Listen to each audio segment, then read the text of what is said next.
दोस्तों सीटेट का एग्ज़ाम काफ़ी नज़दीक आ गया है। तो इसमें मैं सोचता हूँ कि आपको एक ऐसा वीडियो दिया जाए जिससे सिर्फ आप इस वीडियो को देखने के बाद कम से कम 40 से 50 नंबर कंफर्म कर जाएंगे। अगर आपने कुछ पढ़ा नहीं है, कुछ थोड़ा बहुत पढ़ा है, तो उसके जो मैं कीवर्ड बताऊंगा आज के इस वीडियो में, इससे आप कम से कम 40 नंबर तो पा ही जाएंगे। तो और ये केवल पेडागॉजी में लागू होगा, जितने भी मैं कीवर्ड्स बताऊंगा तो काफ़ी इफेक्टिव कीवर्ड है। तो वीडियो को अभी से लाइक कर दीजिएगा। चलिए हम आगे बढ़ते हैं। कीवर्ड्स बताऊंगा जो मैं आपको। तो आखिरी समय है रणनीति का दोस्तों, तो चलिए आगे बढ़ते हैं। आखिरी समय, कम से कम 40 नंबर आपको पक्का हो जाएंगे इस वीडियो को देखने के बाद। तो कीवर्ड हमारा क्या है, तो चलिए देखते हैं कीवर्ड।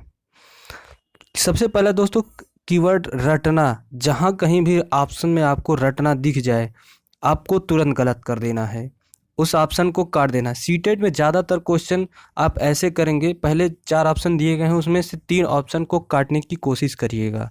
तो इस तरह से रटना जहाँ भी आ जाएगा चारों ऑप्शन में से, वो ऑप्शन तुरंत हट जाएगा, तो आपके पास 3 ऑप्शन बचेगा केवल।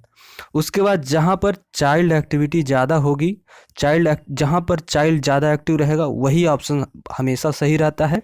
इसके अलावा एक और वर्ड, मार्क्स के लिए, जहाँ फिर भी दिया रहेगा क्वेश्चन में कि इसे मार्क्स के लिए पढ़ाना है कि बच्चे का मार्क्स ज़्यादा है, तो उस ऑप्शन को तुरंत गलत करिएगा। बच्चे को मार्क्स के लिए नहीं पढ़ाना है। क्या? मार्क्स के लिए नहीं पढ़ाना है।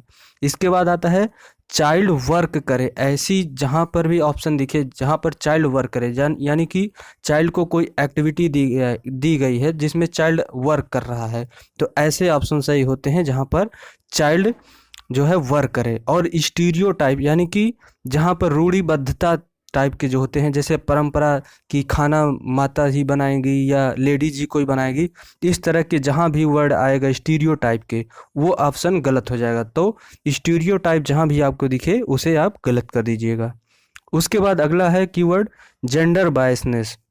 जहाँ कहीं भी जेंडर बायसनेस दिखे, यानी कि जैसे हम स्टीरियोटाइप या जेंडर बायसनेस दोनों कहे तो बात एक ही होती है। जेंडर बायसनेस और स्टीरियोटाइप का मतलब तो वही मतलब होता है जेंडर बायसनेस का और स्टीरियोटाइप्स का। मतलब जेंडर बायसनेस में मतलब किसी एक जेंडर के तरफ। इसके अलावा जहाँ पर ऑप्शन में ओनली शब्द दिख जाए, ओनली जैसे कि ओनली ये करके हुआ है, तो वो भी ऑप्शन ज़्यादातर गलत ही होता है। ओनली वाले ऑप्शन ज़्यादातर गलत होते हैं, तो ये आपको ध्यान देना है इस कीवर्ड को। इसके बाद प्रैक्टिस, जहाँ पर ऑप्शन में दिए जाए कि ये सवाल बच्चा नहीं कर पा रहा है, उसको प्रैक्टिस किया जाए, तो वो ऑप्शन भी तुरंत गलत करिएगा। प्रैक्टिस बच्चों को नहीं कराना है, ये गलत होता है। प्रैक्टिस नहीं कराना है, उसको समझ पे ध्यान दिया जाता है, यानी कि प्रैक्टिस जहाँ भी आएगा आप उसे गलत कर देंगे। और पर्सनलाइजेशन, जहाँ कहीं भी किसी जैसे कोई दृष्टिबाधित बच्चा है तो उसके लिए देगा कि इसको एक अलग से विद्यालय में पढ़ाया जाए, तो वो भी ऑप्शन गलत होता है। सीटेट ये कहता है कि सभी बच्चों को एक साथ समावेशी शिक्षा दिया जाए, तो इसलिए जहाँ भी पर्सनलाइजेशन होगा वहाँ पर वो ऑप्शन गलत कर दीजिएगा। क्रिटिकल थिंकिंग जहाँ पर होगा बच्चे का, वो ऑप्शन आपका सही होगा। इसके अलावा मदर टंग, जहाँ भी बच्चा मदर टंग का यूज करेगा, वो पहले मदर टंग को हमेशा राइट रखना है, सही रहेगा।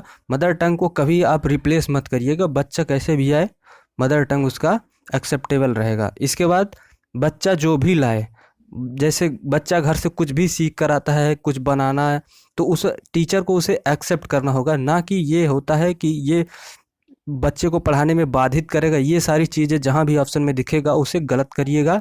तो बच्चा जो भी लाए घर से उसे एक्सेप्ट करेगा वो टीचर। उसके बाद बच्चा कभी गलत नहीं होता, ये आपको ध्यान में रखना है कि बच्चा कभी भी गलत नहीं होगा। आपको दे दे कि बच्चे में ये गलतियां हैं, तो वो आप समझिएगा कि वो ऑप्शन गलत होगा। बच्चा कभी भी गलत नहीं होता है।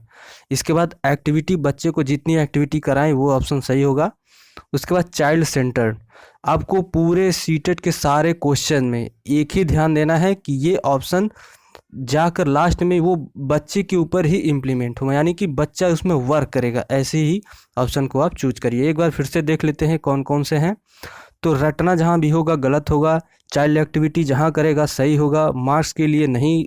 उसके बाद चाइल्ड वर्क करे, स्टीरियोटाइप जहाँ भी होगा वहाँ गलत करिएगा, जेंडर बायसनेस होगा उसे गलत करिएगा, ओनली शब्द होता है जहाँ वहाँ पर ज़्यादातर गलत होता है, और प्रैक्टिस जहाँ भी होगा वो भी गलत होगा, पर्सनलाइजेशन जहाँ पर होगा वो भी गलत होगा, क्रिटिकल थिंकिंग होगा वो सही होगा, मदर टंग होगा वो भी सही होगा। बच्चा जो भी लाए वो सही, उसे आप एक्सेप्ट करिएगा। बच्चा कभी गलत नहीं होता है, एक्टिविटी करेगा बच्चा, और चाइल्ड सेंटर पे आपको ध्यान देना है। तो दोस्तों ये सारे कीवर्ड्स हैं जिन्हें आप ध्यान देना है परीक्षा में। ये सारे अगर आपको दिख गए क्वेश्चन में तो इस तरह से आप करिएगा। तो कम से कम आप जब प्रैक्टिस करिएगा तो 60 पेडागोजी के क्वेश्चन में कम से कम आपको 40 क्वेश्चन इस तरह से मिल जाएंगे जिसमें ऑप्शन में ये सारी चीज़ें रहती हैं। तो आप से इस तरह से उसे सही कर सकते हैं।